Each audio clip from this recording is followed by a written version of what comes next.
నమస్కారం. ఈరోజు భారతదేశంలో జరిగిన ముఖ్యమైన సంఘటనలు చూద్దాం. తమిళనాడు ముఖ్యమంత్రి విజయ్ గారు ఒక కీలక నిర్ణయం తీసుకున్నారు. రాష్ట్రంలోని చిన్న సన్నకారు రైతులకు పంట రుణాలను పూర్తిగా మాఫీ చేస్తున్నట్లు ప్రకటించారు.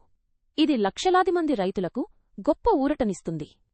గతంలో రుణభారం వల్ల ఎంతో మంది రైతులు ఆత్మహత్యలకు పాల్పడిన నేపథ్యంలో ఈ నిర్ణయం వారి జీవితాల్లో స్థైర్యాన్ని నింపుతుందని భావిస్తున్నారు. ప్రభుత్వ ఖజానాపై ఈ భారం పడినప్పటికీ రైతుల సంక్షేమం దృష్ట్యా ఇది అవసరమైన చర్య అని సీఎం కార్యాలయం తెలిపింది.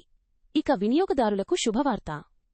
ఎల్పీజీ నుంచి పీఎన్జీ పైప్డ్ న్యాచురల్ గ్యాస్కి మారే వినియోగదారులు ఇప్పుడు ట్రాన్స్ఫర్ వోచర్లను ఎంచుకోవచ్చు. దీనివల్ల వారి ఎల్పీజీ కనెక్షన్ డిపాజిట్ తిరిగి పొందడం మరింత సులభతరమవుతుంది. పర్యావరణహితమైన పీఎన్జీ వినియోగాన్ని ప్రోత్సహించడంలో ఇది ఒక ముందడుగు. టెక్నాలజీ రంగంలోకి వస్తే ఒప్పో తమ కొత్త స్మార్ట్ఫోన్లను మార్కెట్లోకి విడుదల చేసింది. ఒప్పో రెనో 16 ప్రో, రెనో 16 మోడల్స్ను 200 మెగాపిక్సెల్స్ రేర్ కెమెరాతో లాంచ్ చేసింది. మొబైల్ ఫోటోగ్రఫీలో ఇది సరికొత్త ప్రమాణాలను సృష్టించే అవకాశం ఉంది. దీనికి పోటీగా మోటరోలా కూడా తమ ఎడ్జ్ 70 ప్రో ప్లస్ మోడల్ను జూన్ 4న విడుదల చేయనున్నట్లు ప్రకటించింది.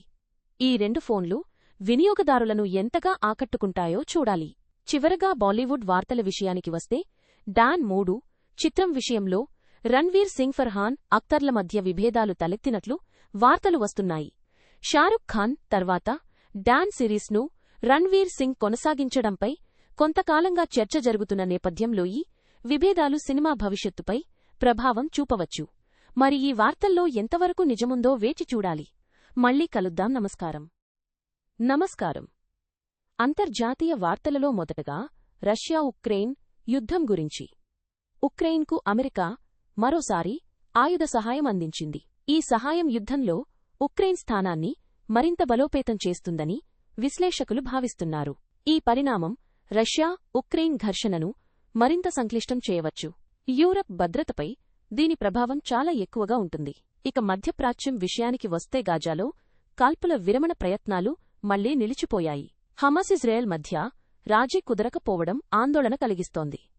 ఇది ప్రాంతీయ స్థిరత్వాన్ని దెబ్బతీస్తోంది. ఇప్పటికే ఉద్రిక్తంగా ఉన్న పరిస్థితులు మరింత దిగజారే అవకాశం ఉంది. ఆర్థిక రంగాన్ని పరిశీలిస్తే అంతర్జాతీయ మార్కెట్లో క్రూడ్ ఆయిల్ ధరలు స్వల్పంగా పెరిగాయి. చమురు ఉత్పత్తి దేశాలు సరఫరా తగ్గించడం దీనికి ప్రధాన కారణం. ఈ పెరుగుదల ప్రపంచ ఆర్థిక వ్యవస్థపై ప్రభావం చూపుతుంది. ముఖ్యంగా భారత్ వంటి దేశాలపై ద్రవ్యోల్బణ భారం పెరిగే అవకాశం ఉంది. అంతర్జాతీయ వాణిజ్య ఒప్పందాలపై కూడా దీని ప్రభావం ఉండవచ్చు. అంతర్జాతీయ వార్తలు ఇంతటితో సమాప్తం. మళ్లీ కలుద్దాం. నమస్కారం. ఈరోజు గ్లోబల్ న్యూస్ డైజెస్ట్లో అందించిన సమాచారం మీకు నచ్చిందని ఆశిస్తున్నాను.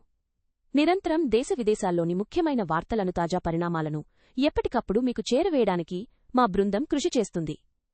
మా ప్రయత్నానికి మీ మద్దతు చాలా అవసరం. దయచేసి మా ఛానల్ను సబ్స్క్రైబ్ చేయండి. పక్కనే ఉన్న గంట గుర్తును నొక్కడం ద్వారా మేము కొత్త వీడియోలు అప్లోడ్ చేసిన వెంటనే మీకు నోటిఫికేషన్ వస్తుంది. రేపు ఇదే సమయానికి మరిన్ని వార్తలతో మళ్లీ కలుద్దాం. అంతవరకు సెలవు. చూస్తూ ఉండండి ది గ్లోబల్ న్యూస్ డైజెస్ట్. నమస్తే.